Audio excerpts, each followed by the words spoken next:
Hallelujah, hallelujah, hallelujah. येशूला धन्यवाद. प्रियजन हो, मरिया आई हे आमची आई, माता मरिया ही देवाची आई, संपूर्ण मानव जातीची आई. आम्ही तिची प्रार्थना करतो. आम्ही नमो हे कृपा ही प्रार्थना आम्ही रोज म्हणतो. आणि नमो हे कृपा ही प्रार्थना आम्ही म्हणताना आम्ही माता मरियेला मध्यस्थ ठेवून आम्ही प्रार्थना करतो. कारण माता मरिया ही आमची आहे आणि ती आमची मध्यस्थिनी आहे, मध्यस्थिनी आहे. प्रियजन हो, आम्हाला माहीत आहे की माता मरियाद्वारे परमेश्वराने येशूला या जगात पाठवले. परमेश्वराने जगाच्या मुक्तीची योजना बनवली, तेव्हा परमेश्वराने माता मरियेला या योजनेमध्ये प्रथम स्थान दिलं. आणि सर्वात प्रथम माता मरियेकडे देवदूताला पाठवून तिला संदेश दिला, तिला संदेश दिला. आणि देवदूताने परमेश्वराचे वचन घेऊन मरियेला संदेश दिला. देवदूताने मरियेला स्वतःचा संदेश दिला नाही, देवदूताने मरियेला परमेश्वराचा संदेश दिला, परमेश्वराचा संदेश पोहोचवला. आणि परमेश्वराचा संदेश पोहोचवताना, परमेश्वराचा संदेश पोहोचवताना देवदूताने स्त्रीला अशा प्रकारे अभिवादन करून, सन्मान करून, तिला अशा प्रकारे एक वंदन करून त्यांनी तो संदेश दिला. आपण लूक अध्याय 1:28 मध्ये वाचतो, देवदूत तिच्याकडे आत येऊन म्हणाला, हे कृपा पावलेल्या स्त्रिये, कल्याण असो, प्रभू तुझ्या बरोबर असो. हे परमेश्वराचे शब्द देवदूताने मरियेला अतिनम्रतेने नमन करून हे वचन तिला सांगितले, हा संदेश तिला दिला.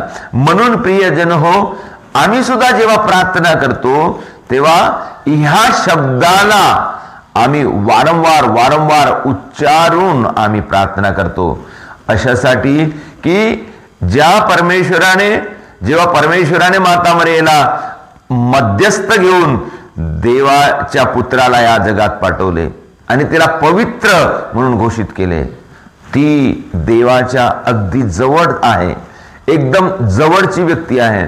म्हणून आम्ही त्या पवित्र मरियेला आम्ही विनंती करून तिला मध्यस्थ ठेवून आम्ही प्रार्थना करतो.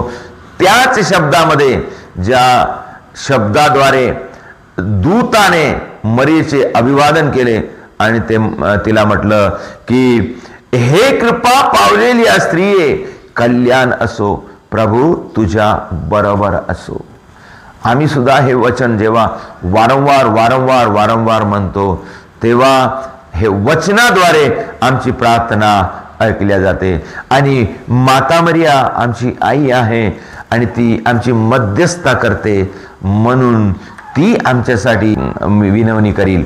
आणि समोर आम्ही वाचतो त्याच प्रार्थनेचा भाग लूक अध्याय 1:42 मध्ये, जेव्हा माता मरियेला देवदूताने संदेश दिला आणि त्यांच्यामध्ये वार्तालाप झाली, त्यांनी एक दुसऱ्याला आपला संदेश पोहोचवला आणि माता मरियेने तो संदेश स्वीकार केला आणि म्हटलं, पहा मी प्रभूची दासी आहे, तुझ्या शब्दाप्रमाणे माझ्या ठाई हो. असं म्हटल्यानंतर त्याच्यानंतर देवदूत निघून गेला. त्याच्यानंतर माता मरिया तिची मावशी इलिसेबेला भेटण्यासाठी धावून गेली. तिला कोणी बोलावलं नाही तरी ती धावून गेली, मदतीसाठी धावून गेली.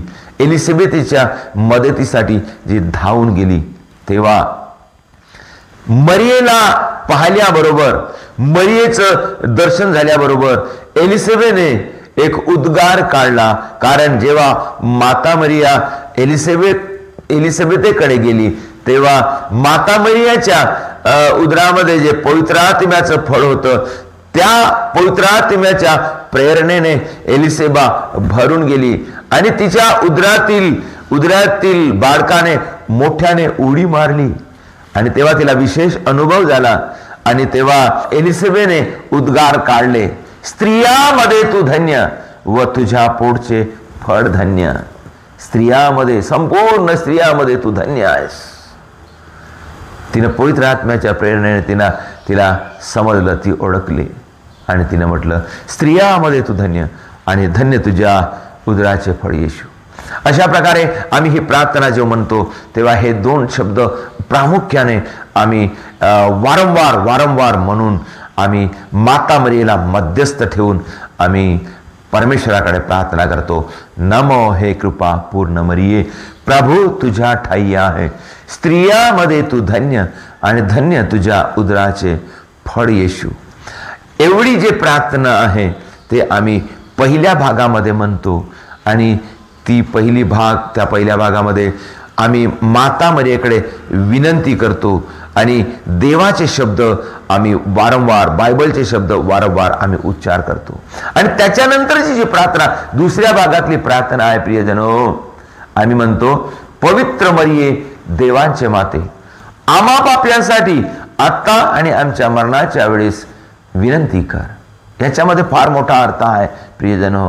आम्ही म्हणतो पवित्र मरिये देवांचे माते, आम्ही आता पाहिलेल्या शब्दाप्रमाणे आम्ही समजतो की ती खरोखर पवित्र आहे, कारण परमेश्वराने आपल्या दूताला तिच्याकडे पाठवून असं मान्य केलं, स्वीकार केलं, घोषित केलं की ती पवित्र आहे, पवित्र आहे, कृपा पावलेली स्त्री आहे. आणि एलिसेबेने सुद्धा घोषित केलं आहे की स्त्रियामध्ये तू धन्य आणि धन्य तुझ्या कुशीचे फळ येशू. ती धन्य आहे, हे बायबलचे वचन आम्हाला सांगत आहे आणि बायबलद्वारे आम्हाला माहित होते, कळते, प्रभूच्या वचनाद्वारे आम्हाला कळते की ती धन्य आहे, ती पवित्र आहे, ती पवित्र आहे आणि तिच्या कुशीचे फळ सुद्धा पवित्र आहे. स्त्रियामध्ये तू धन्य आहेस, संपूर्ण मानव जातीच्या सर्व स्त्रियामध्ये तू धन्य आहेस व तुझ्या पोटचे फळ सुद्धा धन्य आहे. आणि ज्याचे फळ धन्य आहे, जी स्त्री पवित्र आहे, धन्य आहे, ते बायबलचे वचन म्हणत आहे. तिच्याकडे आम्ही आमची गरज मांडणे आणि आमच्यासाठी मध्यस्थता कर म्हणून आम्ही प्रार्थना करणे हे एकदम योग्य आहे, एकदम योग्य आहे प्रियजनो. आणि म्हणून आम्ही म्हणतो तिच्याकडे आम्ही प्रार्थना करतो, पवित्र मरिये देवांचे माते, आम्हा पाप्यांसाठी आत्ता आणि आमच्या मरणाच्या वेळेस विनंती कर. आम्हाला खरोखर आत्ता माता मरियेच्या प्रार्थनेची गरज आहे. आमच्या दुःखापासून आम्हाला मुक्ती मिळण्यासाठी, आमच्या पापापासून मुक्ती मिळण्यासाठी, आमच्या वाईटापासून मुक्ती मिळण्यासाठी आत्ता खरोखर आमच्यासाठी माता मरियेच्या प्रार्थनेची, मध्यस्थीची गरज आहे. आम्ही विनंती करून प्रार्थना करावं. आमच्यानं काही वस्तू होत नाही, जमत नाही, घडून येत नाही, आम्ही मध्यस्थ करावं, माता मरियेकडे प्रार्थना करावं आणि माता मरियेचे मध्यस्थ मागावं, माता मरियेचे मध्यस्थ मागावं आणि आम्ही प्रार्थना करावं. आणि हेच आम्हाला कॅथलिक धर्माची शिकवण आहे, कारण माता मरियेला देवाने, परमेश्वराने मध्यस्थ बनवले आहे आणि आम्ही सुद्धा तिला मध्यस्थ ठेवून आम्ही परमेश्वराकडे प्रार्थना करावं. आणि त्या प्रार्थनेमध्ये आम्ही म्हणतो, स्त्रियामध्ये तू धन्य आणि धन्य तुझ्या उदराचे फळ येशू. आणि पवित्र मरिये देवांचे माते, आम्हा पाप्यांसाठी आत्ता आणि आमच्या मरणाच्या वेळेस विनंती कर. प्रियजन हो, जशी आम्हाला आत्ता माता मरियेच्या मध्यस्थीची गरज आहे, त्याचप्रमाणे मरणाच्या वेळेस आम्हाला खरोखर माता मरियेच्या मध्यस्थीची गरज आहे, आम्हाला प्रार्थनेची गरज आहे. आम्ही मरणाच्या वेळेस कोणत्या परिस्थितीमध्ये राहू आम्हाला माहित नाही. मरणाच्या वेळेस आमची परिस्थिती कशी होईल आम्हाला कोणालाच माहित नाही. प्रियजन हो, आम्ही कशा प्रकारे मरणार आम्हाला माहित नाही. म्हणून आत्तापासून आम्ही त्याची तयारी म्हणून आम्ही प्रार्थना करतो, माता मरियेकडे विनंती करतो, आत्ता आणि आमच्या मरणाच्या वेळेस विनंती कर, आत्ता आणि आमच्या मरणाच्या वेळेस विनंती कर. प्रियजनो, आम्ही खरोखर ही प्रार्थना सर्वांनी केलं पाहिजे, कारण आम्हाला याच्यामध्ये काही स्वार्थ नाही आहे, याच्यामध्ये काही मतलब नाही आहे, परंतु प्रत्येकाच्या मरणाच्या वेळेस आम्हाला शांती पाहिजे, आशीर्वाद पाहिजे, आम्हाला देवाची उपस्थितीची गरज आहे, आमच्या लोकांची गरज आहे. आणि ती परिस्थिती एक चांगली परिस्थिती व्हावी, आम्ही चांगल्या प्रकारे आम्हाला मरण यावं, आम्ही देवाच्या आशीर्वादामध्ये आमचं मरण यावं अशी आमची इच्छा आहे. म्हणून आम्ही त्यानुसार आपण स्वतःला तयार केलं पाहिजे आणि म्हणून आम्ही ती प्रार्थना केलं पाहिजे.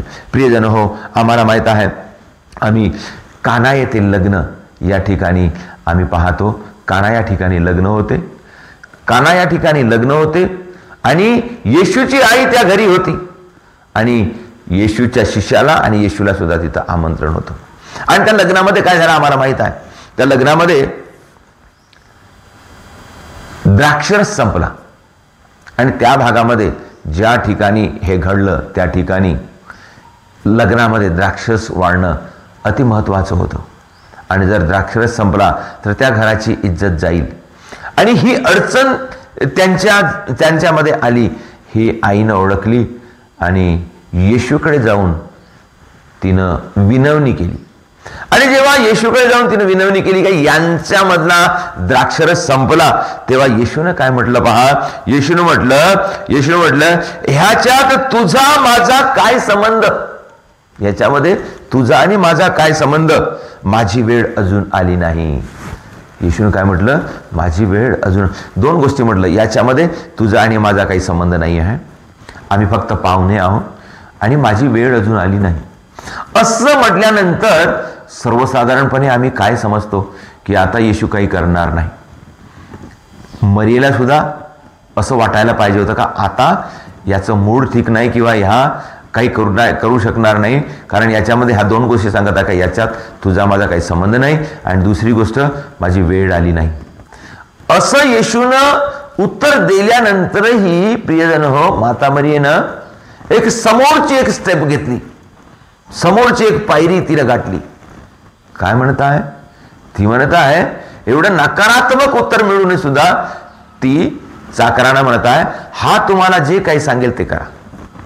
म्हणजे ह्या वाक्यामध्ये काय दिसते, हा तुम्हाला जे काही सांगेल ते करा, म्हणजे ते सर्व काही ठीक होईल, काहीही सांगेल तरी, कारण हा देवाचा पुत्र आहे. आणि ह्या आशेने मरियेने त्यांना आशा दिली आणि ते आशेमध्ये होते.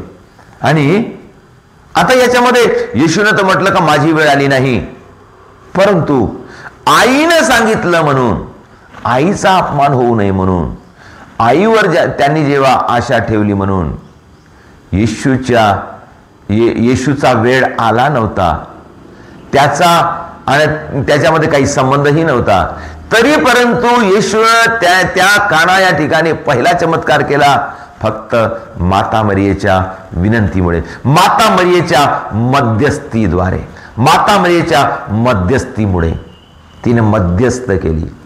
आणि म्हणून प्रभू येशू माता मरियेचा शब्द कधीच टाळणार नाही.